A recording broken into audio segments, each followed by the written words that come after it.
મોરબીના નવડેલા રોડ પર જર્જરિત ઇમારતની છત તૂટી પડવાની ઘટના બની છે। વર્ષો જૂની ઇમારતની છત અચાનક તૂટી પડતા આસપાસના વિસ્તારમાં અફરાતફરીનો માહોલ જોવા મળ્યો। ઉલ્લેખનીય છે કે ઇમારતની નીચે પડેલી એક રિક્ષાને મોટા પાયે નુકસાન થયું હતું, તો એક કારના બોનેટના ભાગને પણ નુકસાન પહોંચ્યું હતું।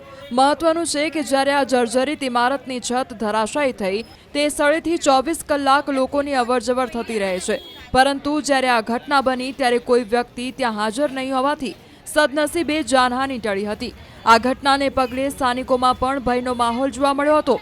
સમગ્ર મામલે તાત્કાલિક અસરથી કાર્યવાહી કરવામાં આવે તેવી લોકમાંગ ઉઠવા પામી હતી।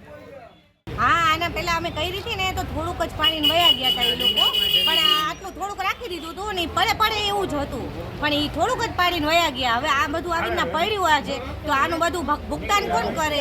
અને આ બધું આવી રીતે વસ્તુ આના પહેલા જન્માષ્ટમી ઉપર આગળની દિવાલ પડી હતી આ જ બિલ્ડિંગની, ત્યારે મેં 2 માણસ મરી ગયા અને 4 ને હોસ્પિટલમાં મોકલ્યા હતા અને અત્યારે આ બધું થઈ ગયું એક હારે પડ્યું, હજી બીજું પડે એવું છે।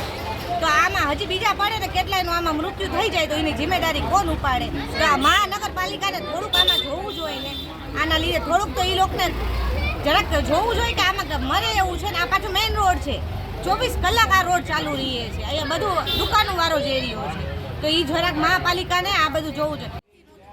મોરબીના નવડેલા રોડ પર જર્જરિત ઇમારતની છત તૂટી પડવાની ઘટના બની છે। વર્ષો જૂની ઇમારતની છત અચાનક તૂટી પડતા આસપાસના વિસ્તારમાં અફરાતફરીનો માહોલ જોવા મળ્યો। ઉલ્લેખનીય છે કે ઇમારતની નીચે પડેલી એક રિક્ષાને મોટા પાયે નુકસાન થયું હતું, તો એક કારના બોનેટના ભાગને પણ નુકસાન પહોંચ્યું હતું।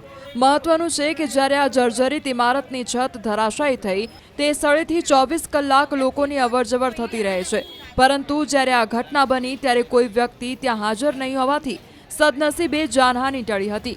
આ ઘટનાને પગલે સ્થાનિકોમાં પણ ભયનો માહોલ જોવા મળ્યો હતો। સમગ્ર મામલે તાત્કાલિક અસરથી કાર્યવાહી કરવામાં આવે તેવી લોકમાંગ ઉઠવા પામી હતી।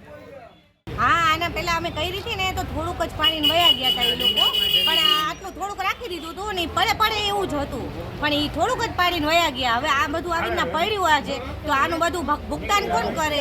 અને આ બધું આવી રીતે વસ્તુ આના પહેલા જન્માષ્ટમી ઉપર આગળની દિવાલ પડી હતી આ જ બિલ્ડિંગની, ત્યારે મેં 2 માણસ મરી ગયા અને 4 ને હોસ્પિટલમાં મોકલ્યા હતા અને અત્યારે આ બધું થઈ ગયું એક હારે પડ્યું, હજી બીજું પડે એવું છે।